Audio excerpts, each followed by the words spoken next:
नमस्कार, जय हिंद, जय भारत। मैं हूं आपके साथ नैना शर्मा। और जैसे कि इस वीडियो का पार्ट 1 आप पहले देख चुके होंगे, जिसमें मैंने आपको बताया था कि जेसीओज और जवानों ने कुछ सवाल पूछे हैं, 20 सवाल पूछे हैं अधिकारियों से, ऑफिसर से। ऑफिसर्स उनका जवाब दे, कोई भी अधिकारी आके उनका जवाब दे। तो उनमें 20 सवाल थे, जिसमें से 10 सवाल मैंने आपको पार्ट 1 के अंदर समझा दिए थे और बचे हुए 10 सवाल इस वीडियो में यानी कि पार्ट 2 में मैं आपको समझा दूंगी। तो चलिए आइए देखते हैं कि क्या वो सवाल है जो कि जेसीओज और जवान हमारे अधिकारियों से पूछना चाहते हैं और उनका जवाब जानना चाहते हैं हमारे अधिकारियों से कि बताएं कि ऐसा क्यों है। आइए देखते हैं कि क्या है वो बाकी के 10 सवाल। तो जैसे कि 10 सवाल आपने देख लिए थे पार्ट 1 के अंदर, इसके अंदर हम बाकी के 10 सवालों को देखते आइए। तो जो जवानों ने और जेसीओज ने सवाल पूछे हैं अधिकारियों से, 11वां सवाल ये है कि OROP इज मेंट फॉर जेसीओज who propose to implement OROP for officers of armed force who serve for more than 55 years. तो यहाँ पर उन्होंने पूछा है कि OROP जब बनाई गई थी जेसीओज और OR के लिए, तो कौन वो बंदा है जो कि ये इम्प्लीमेंट कर रहा है कि OROP को ऑफिसर्स को भी दिया जाएगा। ऑफिसर्स जो कि 55 साल तक की ड्यूटी करते हैं, वो 55 साल तक अपनी सर्विस करते हैं और फिर उनको अच्छी खासी पेंशन भी मिलती है, तो उनको क्या ज़रूरत है OROP की। तो ये कौन सा वो अधिकारी है जिसने कहा है कि OROP की ज़रूरत है ऑफिसर्स को भी, जबकि OROP बनाई तो गई थी जेसीओज के लिए। और वहाँ पर भी आप देख सकते हैं कि हमारे जो अधिकारी हैं, ऑफिसर्स हैं, वो कितना ज़्यादा हक मारते हैं जेसीओज का। OROP भी उन्हें सही से नहीं मिल रहा है, इतने सालों से वो ऐसे प्रोटेस्ट कर रहे हैं, इतना संघर्ष कर रहे हैं, फिर भी उनके साथ बहुत नाइंसाफ़ी होती है और उनका हक मार लिया जाता है। लेकिन अब ये कौन सा अधिकारी है जो चाह रहा है कि OROP जो हमारे ऑफिसर्स हैं उनके लिए भी जारी किया जाए। उसके बाद हमारा 12वां सवाल ये है कि who proposed that a JCOOR become LMC will not be given sheltered appointment and an officer will be allowed to continue his service even though being LMC। सबसे पहले आप देख सकते हैं कि कितनी बड़ी डिस्क्रिमिनेशन हो रहा है, कितना बड़ा भेदभाव हो रहा है कि अगर जेसीओ कोई LMC में है यानी कि लो मेडिकल कैटेगरी में है तो उसको सर्विस करना अलाउड नहीं होता, ठीक है। और अगर यहीं पर एक ऑफिसर एक LMC के अंदर है तो उसको सर्विस करना अलाउड है, वो कर सकता है अपनी कंटिन्यू सर्विस। तो यहाँ जेसीओ और ऑफिसर के बीच में आप ये देख सकते हैं कितना बड़ा एक गैप है, कितना ज़्यादा डिस्क्रिमिनेशन होता है, आप देख सकते हैं यहाँ पर। तो ये किसने प्रपोज किया है, ये हमारे जवान जेसीओज जानना चाहते हैं। बताइए हमको कि हु प्रपोज दिस। उसके बाद अगर आप आगे देखें इनका 13वां सवाल, तो उनमें इन्होंने पूछा है, ये देखिए, CAG observed that 40% officers retired with disability pension. After that, government implemented a new policy in disability pension renamed as impairment relief. Mostly benefits of officer cut down. Income tax rebate may also be stopped in disability pension. Hence, officers started to cry. और जो कि सच बात है। अब इसमें अंदर क्या है मैं आपको बताती हूँ कि CAJS ने ऑब्जर्व किया कि जो 40% ऑफिसर्स होते हैं वो जब रिटायर होते हैं तो उनको डिसेबिलिटी पेंशन मिलती है। तो इसमें ये क्या होता है, हर 2 अधिकारी में से एक अधिकारी को रिटायरमेंट के टाइम पे डिसेबिलिटी पेंशन मिलती थी। तो उसके बाद गवर्नमेंट ने एक नई पॉलिसी अब सितंबर में ही चालू करी है, सितंबर 2023 में, जिसके अंदर क्या है कि डिसेबिलिटी पेंशन का नाम चेंज करके कर दिया गया है इम्पेयरमेंट रिलीफ। और इसके अंदर ये ऐसे चेंजेस करने में इसके अंदर जो भी चेंजेस भी हुए हैं उसकी वजह से जो हमारे ऑफिसर्स हैं इनके बहुत सारे फ़ायदों पे रोक लग गई है, जिसकी वजह से इनके अंदर से ये आग उगल रहे हैं, इनको बहुत तकलीफ़ हो रही है कि ये क्यों हो गया, क्योंकि इनके मुनाफे रुक जाएंगे अब। और यहाँ पे मैं आपको बता देती हूँ इनकम टैक्स का क्या सीन है। तो जैसे कि आप जानते हैं कि कोई भी जवान और जेसीओज होता है उनका 5,000 7,000 से लेकर 75,000 तक का उनको पेंशन मिलता है। लेकिन यहीं पर अगर आप पेंशन की बात करेंगे किसी ऑफिसर की तो उन्हें बहुत अच्छा खासा पेंशन मिलता है, 1 लाख तक का, 1.5 लाख तक का, 2 लाख तक का भी मिलता है। तो इन्हें बहुत अच्छा पेंशन का अमाउंट मिलता है और इन्हें लगता है कि उस अमाउंट का एक हिस्सा गवर्नमेंट के पास चला जाएगा। काफ़ी बड़ा एक हिस्सा गवर्नमेंट के पास चला जाएगा, जिससे इनके जो बेनिफिट्स हैं वो कम हो जाएंगे। और ये तो जवानों का हक मार लेते हैं और जेसीओस का हक भी मार लेते हैं, और फिर ये कैसे बर्दाश्त कर लेंगे कि इनका कोई नुकसान हो जाए। इसी वजह से ये चिल्लम चिल्ली चल रही है और इन्हें बहुत ज़्यादा तकलीफ हो रही है इससे कि कैसे इन्होंने ये पॉलिसीज़ में नए चेंजेस करे हैं। इसके बाद 14वां सवाल जो हमारा है, 14th क्वेश्चन हमारा ये है कि कांग्रेस पार्टी फ्रेम्ड अ एक्स सर्विसमैन डिपार्टमेंट। आप सबको मैंने पिछली वीडियो में बताया था ये कि कांग्रेस पार्टी ने एक एक्स सर्विसमैन डिपार्टमेंट बनाया है, जिसके अंदर कोई भी जेसीओज या फिर ओआर जवान नहीं है। उसके अंदर खाली जो बड़े लेवल के हमारे जो ऑफिसर्स हैं वही हैं। यहाँ पर आगे भी ये लिखा है, in which all members are officers, they should tell the ex-servicemen community that how many JCOs are in the ex-servicemen department of Congress party।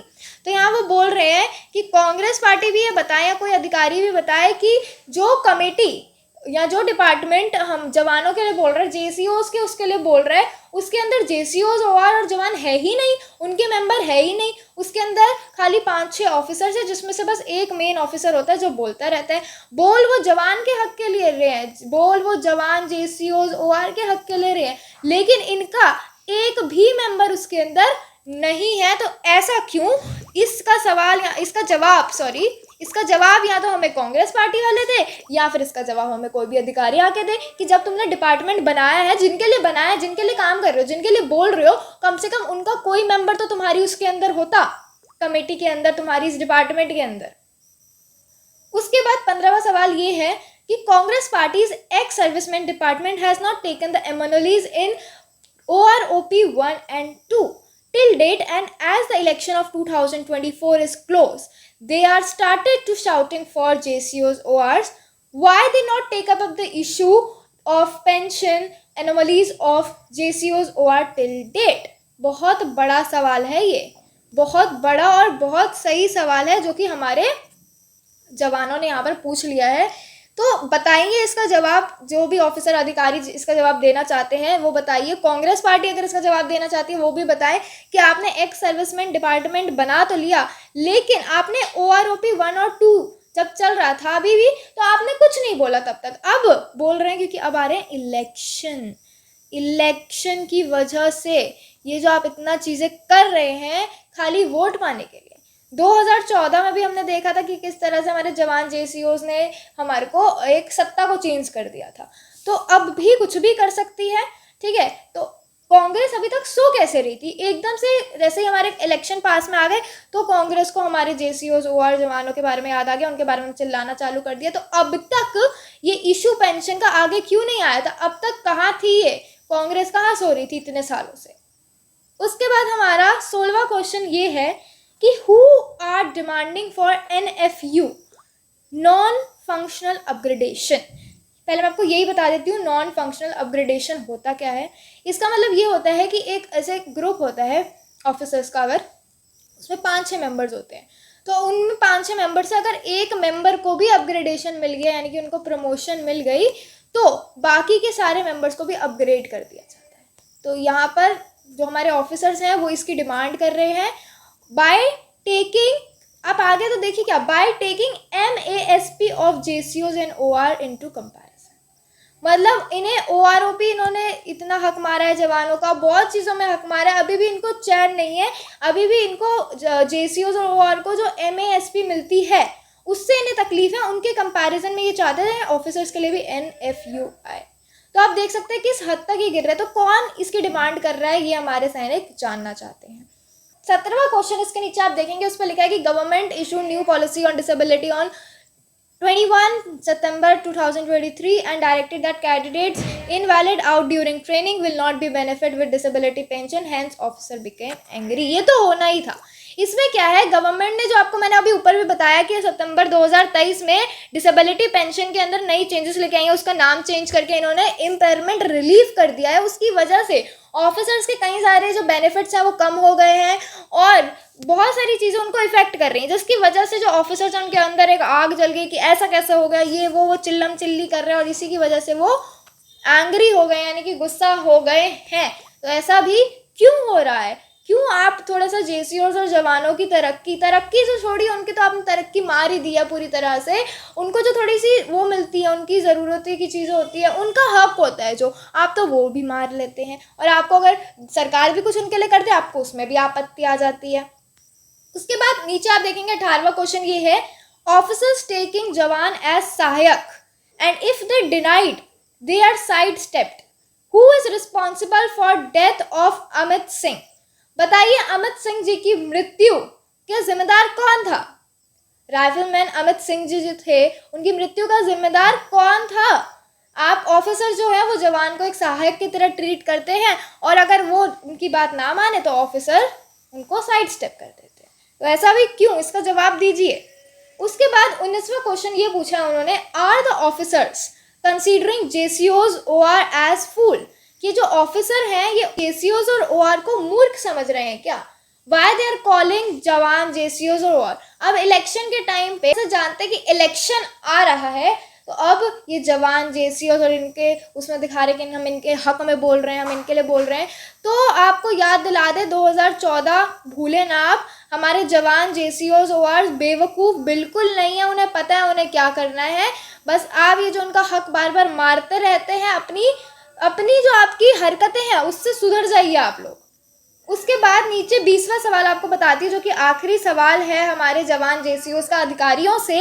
इसमें लिखा है, many more can be listed here but hope that the above mentioned point are enough to tell you that stop fooling us on the names of babus. I am sure 90% officers sitting in AC office at headquarters are real culprits behind all the discrimination and injustice of above mentioned points. जो कि बिल्कुल सही है, 100% सही चीज़ इन्होंने बोली है एकदम। आप भी इनसे एग्री करेंगे कि जो रियल कल्प्रिट्स होते हैं वो वही लोग हैं, वही अधिकारी हैं, जो कि 90% वही अधिकारी होते हैं जो कि एसी में बैठे रहते हैं हेडक्वार्टर में, और जो ऑफिसर्स इन्हें आके कह देते हैं ये ऑफिसर्स की बात मान लेते हैं। और ये सब बीच में इनका सबका इंटरकनेक्शन रहता है, सब एक दूसरे से मिले रहते हैं। कोई जवानों के बारे में इसमें नहीं सोचता है, बस जो ऑफिसर्स आके उन्हें रिपोर्ट करते हैं वो उनके बारे में सुन लेते हैं।